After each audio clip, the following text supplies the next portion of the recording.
नमस्कार, आपण पाहताय लोकराज्य न्यूज 24। पाहुयात महत्त्वाची बातमी।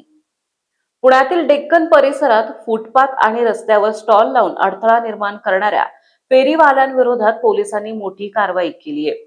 शनिवार आणि रविवारी विशेष मोहीम राबवत 40 जणांविरुद्ध एफआयआर नोंदवण्यात आलाय। वाहतूक कोंडी आणि पादचाऱ्यांच्या सुरक्षिततेचा प्रश्न गंभीर झाल्याने ही कारवाई करण्यात आली आहे। संबंधितांना यापूर्वीही इशारा देण्यात आला होता, मात्र त्याकडे दुर्लक्ष करण्यात आलंय। प्रकरणे न्यायालयात पाठवण्यात येणार असल्याचं पोलिसांनी स्पष्ट केलंय। डेक्कन जिमखाना पोलिसांनी शनिवारी आणि रविवारी संयुक्त कारवाई करत JM road, FC road, Bhandarkar road, कलमा नेहरू पार्क परिसर, शिरोळ रोड, कर्वे रोड आणि खिलारेवाडी रोड येथे फुटपाथ आणि रस्त्यावर अडथळा निर्माण करणाऱ्या स्टॉल चालक आणि फेरीवाल्यांविरोधात 40 एफआयआर नोंदवले।